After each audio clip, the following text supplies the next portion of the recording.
Hello guys, ఇప్పుడైతే మనం అందరితో కలిసి ఫ్లైట్ జర్నీ చేస్తున్నాం.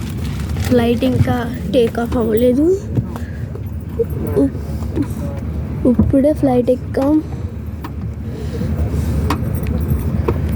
ఇదిగోండి ఫ్లైట్. ఫ్లైట్లో ఎలా ఉంటుందో చూపిస్తాను.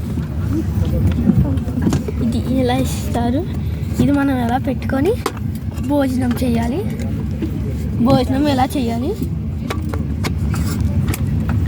ఇప్పుడు ఇదిగోండి, ఇది ఇస్తారు మనకి. ఇదేంటో తెలీదు, తర్వాత వీడియోలో చెప్తాను. ఇదిగోండి, ఇది ఇలా మూసుకోవడానికి, ఇలా తెరుచుకోవడానికి. ఇదిగోండి, ఇప్పుడు మనమైతే చలేస్తుంది.